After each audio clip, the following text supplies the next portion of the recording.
As I said, the short-term reprieve coming through. Broad consensus in government and official circles is that this is a path that needs to be ventured down. We're going to see fuel subsidies being removed because it's an unsustainable path that Nigeria started on in the first place. What's your view on all that's playing out and the kind of backstep that we've seen government take today? Well, I think it's interesting that the government has taken this position. But the reality is that the three key objectives of this exercise, none of them have been accomplished. One is that the subsidies cannot be sustained, and therefore they have to be eliminated. However, to eliminate it, you need to have an administration that has the credibility and the belief of the people. And thirdly, you have to understand that the cost of administering the subsidy is probably equal to, if not greater than, the subsidy itself. So even if you reduce the subsidy, you will still have the administration of the subsidy, which is rife with corruption and abuse. So for now, it's good. I mean, at this point in time, the government has no option but to go back to 97 or possibly to 65, but has to address the credibility of governance in the area of this particular subsidy. Well, Bismarck, in order the to question, yeah. I was going to say, in order to gain that credibility, the government has obviously announced plans to clean up the downstream oil sector. The Minister of Petroleum Resources has announced a plan to invite the EFCC to come in to check that whole downstream sector. What are your thoughts on what they have proposed? And do you think at some point the labor unions might buy this and say, okay, let us see what they can do with this while we accept the 97 naira per litre new fuel price? Well, the KPMG report, which the minister referred to, has been with the minister all this time. How come she's only seeing it at this point in time? The EFCC has always been around. If there's been abuse and people are talking about it, you see, these knee-jerk reactions don't buy your credibility. What you need to do is to take a deep breath and actually take steps that people can believe.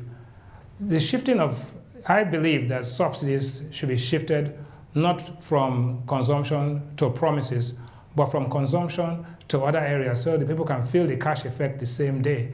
Yeah. I was on this program some days ago and I said, if you shifted it to education, whereby you gave every student in the federal government colleges and state government colleges scholarships, and give all students in private schools bursaries so that they can receive the cash in their pocket on day one, while you restructure other things, then people can say they'll be willing to pay whatever price as long as they can get cash.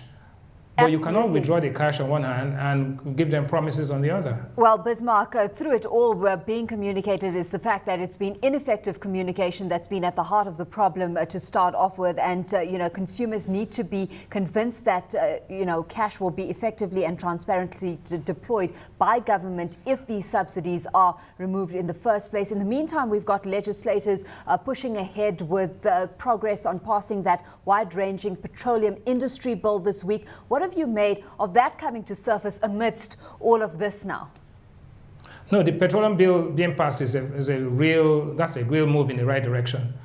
And if that is done, and that opens up the industry to investment, that will be good. However, until the deregulation is done, whereby the pricing of products is not fixed by government, but by the markets, I do not think that people will invest in the downstream. So this is a holding pattern. I think it's important at this time that the government had no option but to come to some kind of terms with the unions on this. But that's the economic issue. The protesters, who are a different set of people who are asking for credibility and proper governance, you will have to address that by very, very effective and substantial and tangible moves so that you can see corruption being addressed.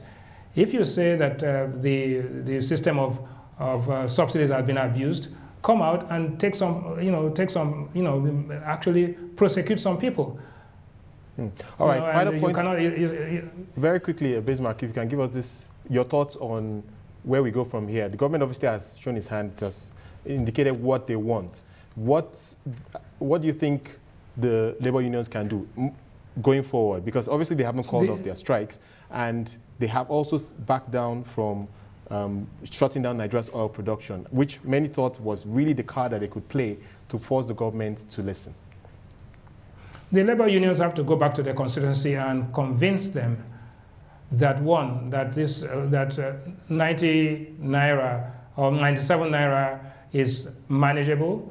1, 2, they have to convince their constituency that they have not been bribed and bought off, because that's the presumption out there in the marketplace. And then thirdly, to actually carry the government along with them and influence the government to do the things that will make them credible. So this is not a price argument, and this is not a subsidy argument. This is an argument about credibility of governance process.